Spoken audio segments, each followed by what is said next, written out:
I'm Wayne Salter and welcome to the Untitled Art Journey. Today what we're going to be doing is I want to design some video game assets for a game that I'm working on. I have this dragon and he can fly around and he can dive and he can do all these cool tricks, but his environment is cubes and checkerboard patterns and it needs some love. So that's what we're going to be doing. We're not going to be making the assets, but we're going to be designing them.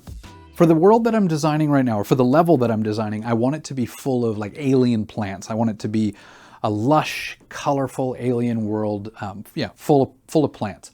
So we're just going to start drawing, and when I draw, I have a kind of rough image in my mind, and I try not to argue with it too much. I just start going, and I'll figure it out as I go. As long as it's in the realm of alien plant, I'm happy.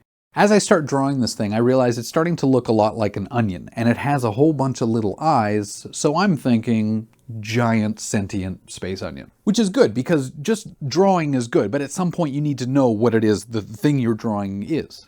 And now that I'm thinking sentient onion, I'm also starting to think teeth, and I'm starting to think carnivorous giant sentient space onion. And now to wrap things up as far as the drawing goes anyways, we're gonna put a few plants on either side and a little bit of ground detail, and yeah, that's as far as I'm gonna take the sketch. We're gonna be going into Photoshop in a minute and we're gonna just keep going. So yeah, that's as far as we're gonna take this guy for now. So before we move into Photoshop, we're gonna need more drawings. But here's the thing about the more drawings.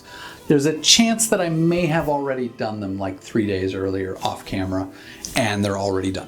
I did debate for a second redrawing them all for the sake of this video, but I was just really eager to get into Photoshop, so let's get into Photoshop. We're gonna start off by making some masks to make future me's life easier, and any opportunity you have to make future you's life easier, take it. What you don't want to be is in the groove and you're painting and then you gotta stop and make another mask. All right, Killer Onion, we are gonna paint you. We're gonna start with color. Now, there's 100 ways to add color in Photoshop. There's 100 ways to do everything in Photoshop, but we're gonna be using multiply. I wanna add a layer above the drawing and then take that layer, add it to a group, and add the multiply blending mode to the group. So I went for this like sickly green color for the onion, and then this kind of reddish pink color for the foliage, which is the base color in the world. Instead of it being green for like the grass and the leaves, it's like pinks and purples and things like that. Now for the lighting pass, I set it up the same way as I did the color pass, but instead of multiply, I set it to overlay. And then I start by I wash the whole thing over with a dark shadow, and then I, using a mask, reveal the light. I kind of erase away the shadow and figure out where the light is hitting. And then I get the side of it here with some blue to represent a bit of a bounce light that's coming from the environment around it, the currently non-existent environment around it. And on the right hand side, the little edge on the side, and then on all the little tendrils coming up from there, you get these little kind of side lights from the environment, and it really rounds out those shapes. And on to the last step for this guy. I make a new layer on top of everything, and now it's just opaque painting. There's no blending mode or anything like that. I've made all of the decisions. I've figured out where the light's coming from, where the bounce light is, what the colors are. And now I'm just gonna kind of refine everything. Refine the edges between elements so that things read. Get some highlights here and there. Bring up the value on those edge lights, especially under the eyes there. I really like the way that turned out. And just try and make things look cool. It's like everything we've done up till now has just been kind of setting the table, and now we get all the payoffs. And then we move on to the next plant here, and I set it up the same way. I do the same sort of folder structure, but I copy the layer from the first one so that I can match the color on the ground. So I started off this kind of tall piece with this yellowy orange color, but I changed it to green because I felt like it wasn't playing very nice. And then I made these little graphics coming up the side of the leaves, which I really liked. Now we're going to light this guy the same way we did the other one, and we're going to light it from the same direction as well. The light source is going to come from the same place, the shadow side is going to be on the same place, and the bounce light is going to come from the same place. And that's just because we're going to be using all of these elements, we're going to be cobbling them together later in order to make kind of a cohesive image, and we just want our light sources to all be coming from the same place.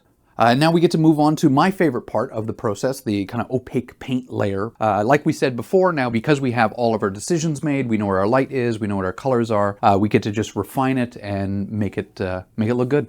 And for the remaining 4 plants, I'm not going to waste your valuable time going through each one in the same way that we already have, because it's the same process essentially each time. So we're going to do them all together, and they're off. I'm going to do all of them the same way as we've done the other plants up till now. I grabbed that same color layer to make sure that the colors of the ground is going to be the same on all of them. And then you'll notice that around the same point, I move over to that overlay lighting pass where I try to make the lighting consistent with the other plants before moving on to the opaque paint layer where it gets all of its fancy final touches. Now that we've got this kind of library of plants, which are looking pretty good and will serve us well when we want to make 3D assets in the future, what I want to do now is I want to take them all together and make like a cohesive image that represents the world that we want to make. I just push and pull and scale and rotate all the images into place until things start to feel good. Now we paint. I add a dark gradient in between some of the plants in order to have them kind of separate from one another. And then I work on the ground, which is fairly easy because all of the plants that we had that same kind of ground patch, and now we get to just extend it. That is a very pink sky, but we're gonna add a little bit of blue to kind of balance it out, and then just a little bit more blue, and then some more blue, and then we're just gonna basically make the whole sky blue.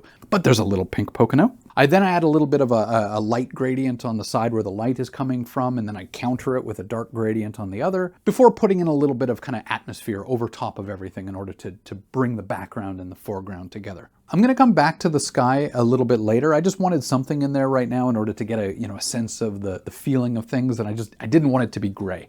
Then I just jump around in the foreground, adding a few details here and there before moving on to some middle ground elements. And for the middle ground, what we're going to do is we're going to take that onion, we're going to duplicate it, scale it, rotate it, flip it. We're going to reduce the contrast quite a bit. Then we're going to add some blue to it to really push it into the distance. Then I want to extend that middle ground out to the edges, and then I'm going to blur the whole thing to further push it into the distance.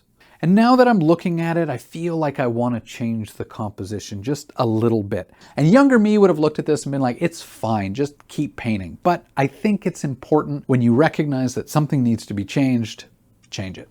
All I had to do was grab everything but the sky, scale it down, then I grabbed all of the layers that went right up to the edge of the bottom left there, grabbed the pixels, stretched them out, cleaned it up, and we're good to go.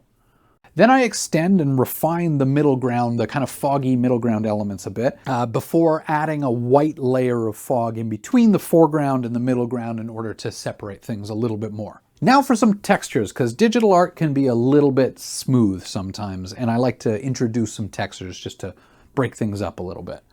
I pretty much set it up the same way every time, where I'll kind of fill the space with texture, with more texture than I'll need. Then I'll set that texture to overlay, put a mask on it, set that mask to black so it just disappears entirely, and then with a white brush on the mask, just feather it in slowly and build up that value and reveal that texture just little bits at a time. Then I kind of cheat the sky a little bit because we're running out of time. I take an image and I overlay it on top, change the levels and stuff so that it integrates into the sky that I already had. And then with a wet brush, I go in and I start painting over top of it in order to make it my own. And now that we have a sky, I'm going to take the blue from that sky and I'm just going to hit a few more bounce lights in the foreground because why not? I particularly like the little bit of green introduced on the ground. And now for the very last step on this guy, we're going to add some particles in the air. It feels like there should be some like dust and pollen and things like that floating around in this world. So that's what we're going to do. So we're going to set it up the same way as we did the textures, where we kind of fill the space with all of these particles, set up a mask so they're all gone, and then reveal them slowly using that mask. And there it is. I feel like I should be wearing like a gas mask or something at all times in this world. I'm sure our dragon will be fine with it. Here are the concept sheets for the assets we're going to make in the future. And this won't be the only concept we need for this game, but it's a good start. Thanks for joining me. Admittedly, it was a bit of an odd process to do a bunch of individual paintings and then bring them together at the end, but I think it turned out pretty good. I hope you had fun. Like and subscribe if you want to see more like this in the future, and have a good day. Bye.